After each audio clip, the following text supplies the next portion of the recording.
The Canadian women getting set for the team event. Canada, the two-time defending champions, looking for a third gold medal in a row at these Commonwealth Games. And Alfie, the crowd just loves women's gymnastics. Even more exciting this time in Victoria because the level of expertise amongst the women dramatically on the rise in the Commonwealth countries. Well, Scott, the reason for that is coaching. Before the '92 Olympic Games in Barcelona, gymnastics in the Soviet Union was their passion. Well, many of these coaches have since left their homeland to share their expertise around the world, and countries that have benefited from their expertise have been the countries within the Commonwealth.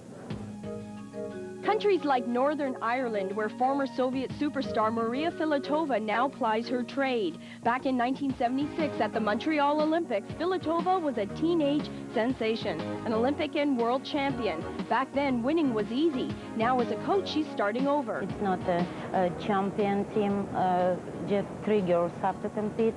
And I think it's a not champion team, but look not bad and nice. And we hope next generation be better. The new generation of Australian gymnasts is already better. Joanna Hughes, world class. At the World Championships in Brisbane, Hughes excited crowds. Australia has become a force to be reckoned with. Routines are now slick and precise. It's come because of hard work in China's Zhu Ping. Discipline and focus are the keys, and the coaches ensure the work is done. I'm not really sure. I can't give you a strict answer. Who is the gold medals? I can't. Because I not really carefully look at every country. I only concentrate on my teams. Canada is coached by Russia's Alex Bard. 3 of the 4 team members are from his club in Mississauga, including international favorite Stella Ume. Bard says the influx of gymnastics expertise to the Commonwealth countries is making a huge difference. The sport is becoming more competitive all over the globe. It's Russians against Russians, Russians against Chinese, Russians against Romanians, but overall, sport of gymnastics going to win because we're getting better. The reach of the gymnastics heartland is growing every day, from Canada to Australia, where Zhu Ping's wisdom has already had a huge effect in philosophy and in results, to Northern Ireland, where an Olympic champion gives new hope to a whole new generation of gymnasts. Ron? Thank you very much, Alfie. Well, one of the coaches, your tail, and so do the eyes. The name is Stella. That's all anyone needs to know. It tells the whole magical story. Dig a little deeper and you'll find a treasure. 4 years ago, Stella Ume got a last-minute call to Auckland. She nailed a vault, won plenty of hearts in New Zealand, and back home in Canada. She helped her country claim team gold again. Not bad for a 14-year-old substitute just off the plane.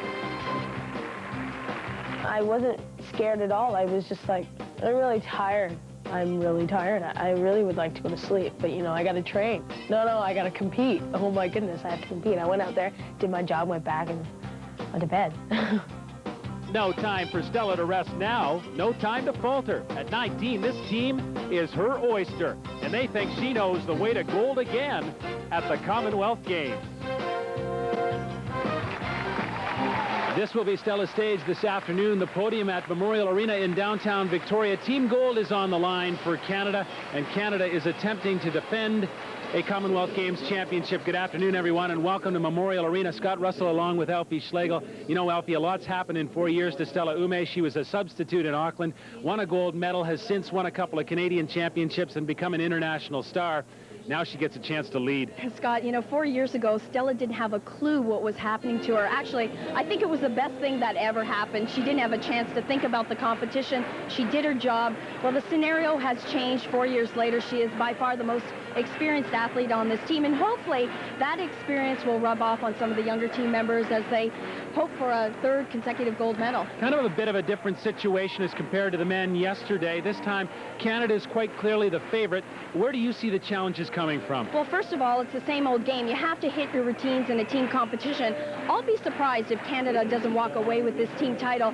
But as you mentioned, the challenge will come from Australia. They have a star in Joanna Hughes. You know, this is a team that has improved greatly over the years. They're well trained. They're a fantastic team, and they will present the greatest challenge to Canada. All right, Canada with team gold on the line. They won in '78 and in 1990. They go for a 3rd in a row right here at Memorial Arena. Memorial Arena in downtown Victoria. Capacity here is 5,000, and the venue is sold right out for the women's team competition. Scott Russell along with Alfie Schlegel as you take a look at 15-year-old Jaime Hill of Brampton, Ontario. This may be the biggest moment of her competitive career to date, the Commonwealth Games Championships, and Jaime expected to be a key member of this Canadian team. No question, Scott. Jaime should contribute big time for this Canadian team. Interesting, she's just starting off her young international career. Stella Ume is finishing things off here at the Commonwealth Games, but don't let that fool you. She may be young, but she is hot stuff, and this is a dynamite floor routine.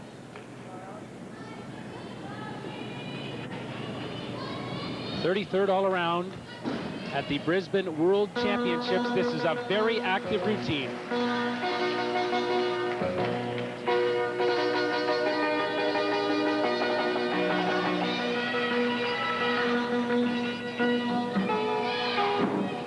You know, the Canadians have been having problems staying in bounds. The 40 by 40, it may not seem like a huge mistake, but in a team competition, that's a 0.1 deduction. They've already had 2 from their previous 2 competitors.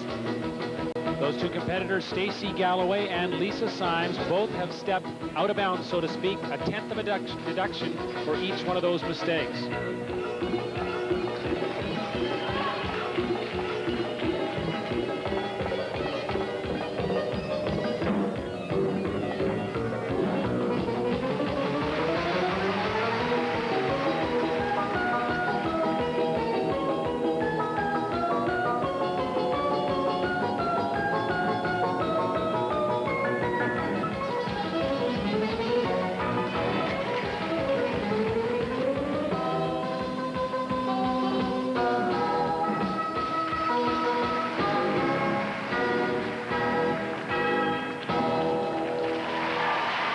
Jaime Hill, coached by Alex Bard at Gymnastics Mississauga. A case of some nerves in that first routine for her. I think so, Scott. Not quite the performance I expected from Jaime. It was nicely done. The choreography was on, but the tumbling, I don't know if she just has a little bit too much energy to spare today. Starting on floor exercise, sometimes you can get that way. You just want to pour it all on early in this competition, but she definitely had some little deductions the judges can certainly take points off of. Now move to the major competitors for Team Canada in this team event, Australia, and they send Ruth Moniz up onto the beam. Now Ruth is their anchor. She's lovely on this exercise. Take a look at her body lines, that toe point. That's just fantastic, and obviously that's from the great training of Zhu Ping, the head coach of this team. Very solid on her acrobatic skills, 2 consecutive layouts. Had a chance to peek over and watch the previous competitors from the Australian team. They seem a little bit rattled. Some unexpected wobbles. They haven't fallen off the apparatus, but they have some low scores up to this point, with the exception of Joanna Hughes, 9.575. Take a look at this move, a full twisting back handspring.